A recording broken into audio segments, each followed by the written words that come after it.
there, and welcome to the Potent Puffin Podcast. And I'm your host, Jake Thomas. And laying here beside me is Kita, the elk hound. Kita got some love on Twitter this week. Someone had a thread asking you to show them your pets, and I had a great picture of her laying down, making this little sweet, innocent face. And so I posted it on the thread, and it got a few likes, and people were commenting about how sweet she looked, and I'm like, Kita has the internet fooled. They got her thinking she's such a nice, sweet dog, which she is, but really, she's a barking maniac most of the time. But the internet doesn't know that. But right now, she's being just a little lazy dog, which is what she does most of the time. Just being lazy, which is good. That's how I like it. Just lazy and chilling. So, that was interesting. And then, so this week, Kalsin has got some good shenanigans going. So, he's been doing this thing where he wants to freeze his toys. So he just gets them submerged in water, then puts them in the freezer. That way he can chip them out the next day. And it started, I don't know where he got the idea how it started, but he grabbed a glove, like a plastic glove that we use for cleaning, and he started filling it with water. I was like, no, you're not doing that. And then he explained to me that he wanted to do it so that he could stick this toy in there and freeze it. I'm like, no, we're not doing that. And so I convinced him to fill up a Tupperware container with water and stick the toy in that, and then freeze it that way. And so he gets up the next morning, and he instantly goes to the freezer. And he's like, I want to get the toy out so I can get it out of the ice. I'm like, okay. And so he goes and he works at it, and he gets his hammer, and he's hammering away at this ice to get it to break, and we get the toy out. Well, then later in the day, he's doing it again, and he's like already filled the glove with water. I'm like, all right, whatever, just do it. And so I tie the glove for him after he puts the toy in there, and we freeze it. And he keeps checking on it throughout the day. I'm like, no, it's gonna have to be in tomorrow when we do it, because it's gonna take time to freeze. And he fills the glove. He's like, but I feel ice. I'm like, yeah, I know you feel ice, but it cracks as soon as you put pressure on it, so there's still water under that initial layer of ice, kid. So you gotta wait until it freezes completely, and then you can break away at the ice and get him out. And well, I get home from work last night and I open the freezer, and there's a second glove in there. He found a different toy to also freeze. And so we get up this morning, and he rushes to the freezer, and he gets both the frozen gloves out, and he's like, open these for me. And so I ripped the gloves apart, so that you basically have these two frozen hands with a toy inside each of them. And he's like, that one's yours, this one's mine. I'm like, okay. And so we get to going away, and Kalsin, he just like freaking hulks it and just takes a hammer and just starts hitting the ice as hard as he can until chunks break off. Meanwhile, I'm over here and I got like a little mini screwdriver and a hammer, and I'm like chiseling away at it, and I'm making more progress than he is at first, but he keeps stopping me and making me watch him, so I'm not getting progress done. And he just finally busted all apart and gets his toy out, and he's like, I win. And I'm like, yeah, because I'm not even doing anything. And he's like, Dad, hurry up and get yours out. And so like I finished like chiseling away at this thing, and I'm like, yep, my kid's gonna grow up to be an ice excavator or something. And I asked him, I was like, when you grow up, do you want to rescue people out of the ice? And he's like, no, I want to trap them in the ice. And I'm like, that's the opposite of what you're supposed to do, kid. Like, why do you want to trap people in the ice?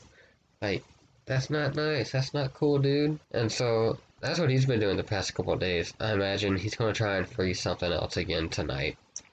I would not be surprised if I come home from work and there's something frozen in the freezer. And then, the other night while I was at work, apparently he got into our game cabinet and he wanted to play every game we have. And so I got home and like everything was like thrown out on the floor. Like, so I had to pick it all up, and I had to like differentiate between Monopoly money and money from the game of life.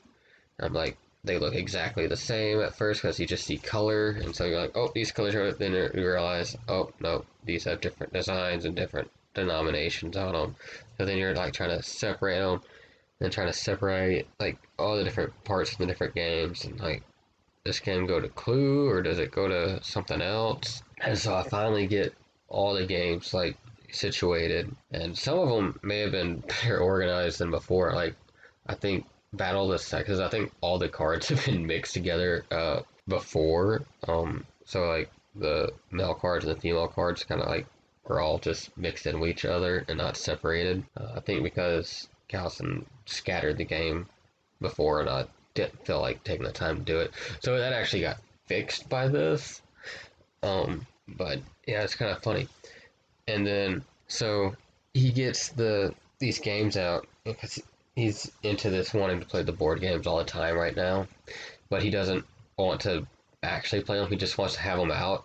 Just I don't really know. Like he makes up a game in his mind and thinks he's playing the game. So like he doesn't actually play them, but he wants them out, and he just wants to move the pawns like across the game board, but not based on how you're supposed to move in the game itself. So it's kind of funny, and it's kind of like in that Adam Sandler movie Big Daddy, where they're playing cards and the kid's like, I win. Like no matter what happens, the kid's like, I win. That's pretty much what Kalsin is doing with these board games. He just moves the pawns like as fast as he can across the board, whether it's in the correct direction or not. And then once he's feels like he's gone far enough, he just stops and he's like, I win. And it's just funny. So he's been doing that a lot lately. And like, I tried to explain Yahtzee to him because he got the Yahtzee out. And I'm like trying to explain to him how you want to try and get, 5 of the same number, or, get all the numbers in a row and things of that nature. And he's just like, no, he just wants to throw the dice as hard and far as he can and scatter them all over. I'm like, no, you got to keep them together. And he's like, nope, and just like throws the dice across the floor. I'm like, oh, kid, no. And so he's been doing that. But I like it that he's, showing interest in playing the board games, and because, I feel like that means he's developing his imagination and his critical thinking skills by wanting to do that, and by just making up these rules to the games himself. It shows to me that, he's being creative. He's developing his mind. So that's just really interesting to me, I think. And I'm glad that he's doing that, and he's not just always, wanting to watch TV. Like, he watches a good amount of TV, probably gets a little more screen time than he should, but he's showing interest in other things and wanting to do other things. So I like that. And so, yeah, that's been going on. And we got, so my wife babysits this one kid, but we haven't been watching him for the last couple of months because his parents took off, for Christmas, and so we didn't have him over like, Christmas time, and then his dad like works construction, so they weren't having any jobs for a lot of January, and so he was home with the kid, and then we went to Arkansas for a couple weeks after my dad passed, and so we haven't had this kid here for a couple months now, and so, but with the construction picking back up, his dad's been back at work, and so we got him again this week for one day, and then he comes back full time during the week next week. And so it was kind of interesting having a second kid here again. And so me and Kalsin are playing with the Lincoln Logs, building a house with the Lincoln Logs, and like I get it like all built up, and I'm like looking for the roof piece, and then I turn around, and this other kid that we watch, he's pulled the very bottom log, the little flat one that you use for the foundation.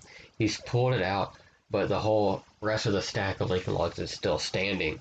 And I'm like, do your parents play Jenga with you, kid? Because you just instantly just pulled that bottom one out, and the rest of them are still standing.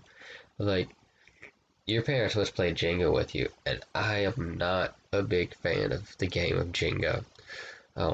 Just not a fan of it. So I was just like, man, what are you doing pulling the blocks? And then, of course, Kalsin comes in and just like knocks the whole thing over afterwards because he's like, oh, one piece is gone, they all gotta be gone. And then every time I try and put something together with the Lincoln Logs, this kid would do that. He just always the very bottom one. He'd just pull out when I wasn't looking. Oh, but yeah. So that's nice having the other kid here again. Good socialization for Kalsin. So that's interesting, and we're going to be getting another kid that will be babysitting here soon. That's actually this kid's cousin, and so it'll be nice to really get to see Kalsin interact with more kids and help develop his socialization skills a little bit more. Yeah, and so we've also this week, so we were behind on WandaVision, and so I binge watched it last week until we got caught up, and then Brandy fell asleep on like the third or fourth episode, so we binge watched the whole season again, and we lined it up so that when the last episode ended, it was time for the new one to be released. And so, yeah, we watched that. I very much enjoyed that show. I think it's going to be good setup for the whole new phase of the Marvel movies. I was already really excited for the new Doctor Strange movie that comes out next year, but after watching WandaVision, I'm really excited for it, and I'm ready to see how the new Spider-Man movie is going to tie into it, because I know Doctor Strange is supposed to show up in that one first, and so they're really doing a lot of setup for Doctor Strange, and that really excites me. I'm ready to see where that goes. That's about it that's been going on here. I'm glad you all stopped by to listen this week, and I'll catch you all next week. And as always, if you enjoy, subscribe. Check me out on Twitter, Instagram. Be glad to interact with all of you on those places. And yeah, I'll catch you all next week.